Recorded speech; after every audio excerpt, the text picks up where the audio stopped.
I had an experience probably 3 or 4 weeks ago on a plane, and I often will do writing on a plane. It's a good use, I think, of the time. And I was writing the column that is now in today's bulletin.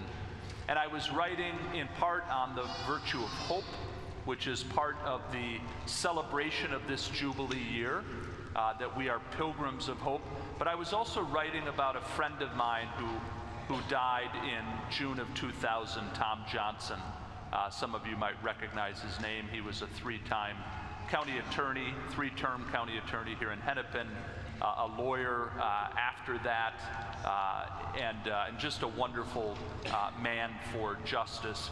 And what happened is I was writing, I ended up getting very emotional. I was happy that I was seated on the inside, the only time that I'm happy. I usually like the aisle. But I was able, the tears came unexpectedly, and I'm not someone who cries often, although I do cry. But it really caught me off guard, and I had written a part that's in the column for this weekend about how much I missed him. So I later reflected on why I missed him so much. He was a dear friend, as Victoria Johnson, who is his widow, is also a dear friend and had been for many years since I began in 2012 at Our Lady of Lourdes. And Tom and Victoria were by my side in so many ways, and I hopefully was by their side as a pastor, and I relied on them, we relied on each other. But Tom was such a man, I've never met someone who had a stronger sense of justice and compassion for those who suffer, and humility. He was awarded a big Lifetime Achievement Award at Hennepin County, and he talked about some of the things that he had not been fully cognizant of. He critiqued himself in terms of racial justice when he was county attorney.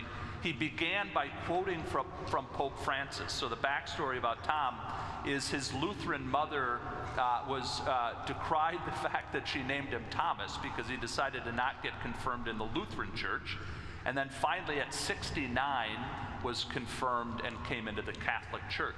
And one of the challenges that Tom had was the gap between what religious leaders say and what they do, and what religions say and what they do.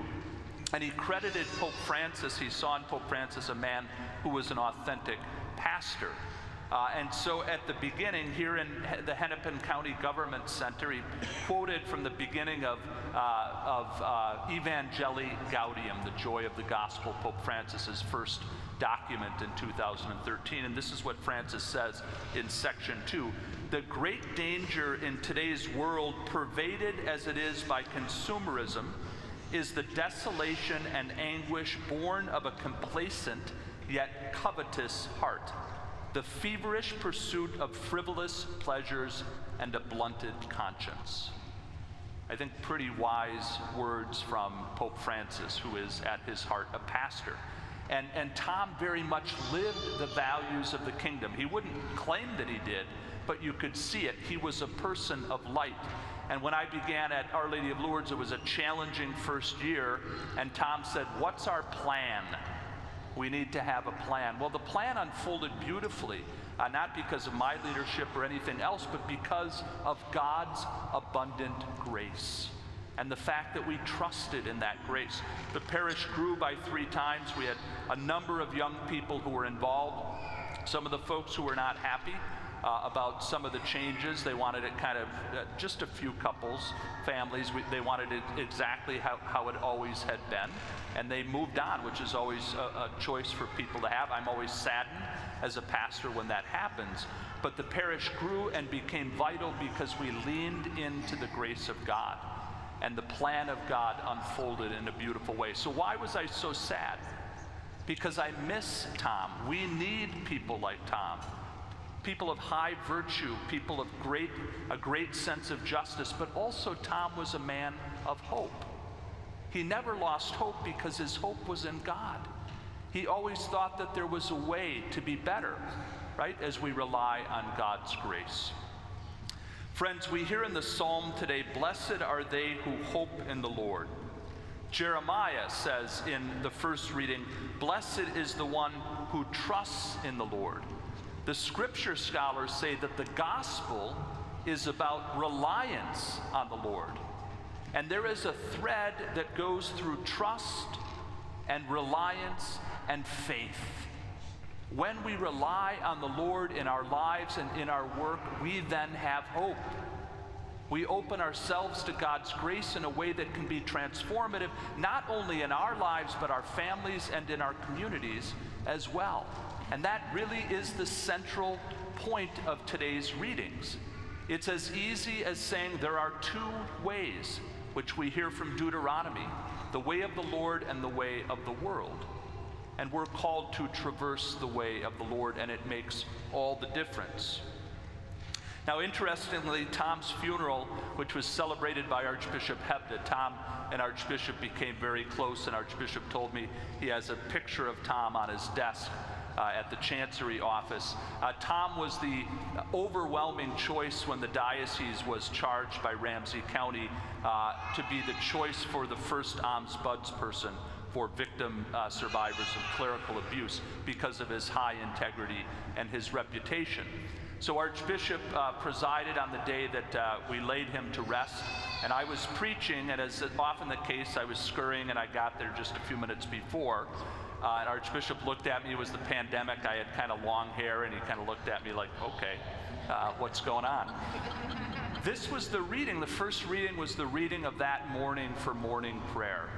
Blessed is the man who is near to the water of the Lord and allows the branches and their life to bear fruit. The men and women who trust in the goodness and who trust in the Lord and allow the life-giving waters to allow them to bear fruit. That was so true for Tom, and that's our call as well. So friends, just a couple of more points. We have all the basis to trust in God. God created us. God became incarnate out of love for us. God walked among us. God in Jesus suffered for us, died for us, and was raised for us. And God has a plan of salvation for us at the end of our days. This is God's call. We trust in the Lord because to do so makes absolute sense and is a dimension of our faith. And we know this, that God will win. The victory of God, love over hate, goodness and charity over sin and division, that victory is assured. This is Paul's message to the Corinthians today. They somehow don't believe that there's a resurrection of the body for believers. And Paul says, that's why Jesus came among us. That's why he died. If Jesus wasn't raised, you will not be raised, but he was. We saw him, and you will be raised as well. So friends, penultimately, and then I'll give a little exhortation about how we can live this in our world. What about the gospel today? Really powerful gospel. So this is the corollary to Matthew's Beatitudes. This is Luke's version. It's called the Sermon on the Plain. We heard part 1 today. We'll hear part 2 next week and part 3 in 2 weeks. But it's different than the Beatitudes in Matthew's gospel. We have 4 Beatitudes paired with 4 woes. And again, just like Jeremiah and Deuteronomy, it's presenting 2 paths. We can either rely on the Lord or we can rely on the world, rely on our own riches, living for this world rather than living for the kingdom. And so Jesus is preaching to not only his disciples, but all those who are gathered. And the Beatitudes are contrasted with the woes. And then it, of course, recalls the Magnificat of Mary. Blessed are those who are poor. And poor is to signify all those who are afflicted in any way. And of course, we know from the great St. Thomas Aquinas that when we are talking about, and scripture scholars tell us, beatitude, blessedness, we are talking about deep happiness that comes from faith.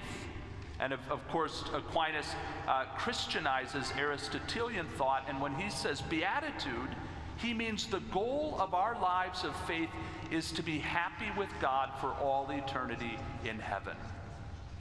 And Luke also employs this reversal. for those who live for this world, for those who abuse power, for those who have no care or concern, for those who are dispossessed. They will have what they have now, but there will be a judgment. And that judgment will be true and just, because it will be the judgment of the Lord. So we have to ask ourselves, on what side are we? Are we on the side of the Lord and his kingdom, the values, care for the poor? This is who we are called to be. So in the words of Tom Johnson, what's our plan? We live in challenging times, friends. What's our plan as Christians? To announce the gospel of the Lord with joy, to trust in the Lord, to rely on the Lord, to be people of hope, to oppose injustice and abuse of power, to care for the poor, to compassionately respond to their needs, and to wait with humility and faith for the judgment of God.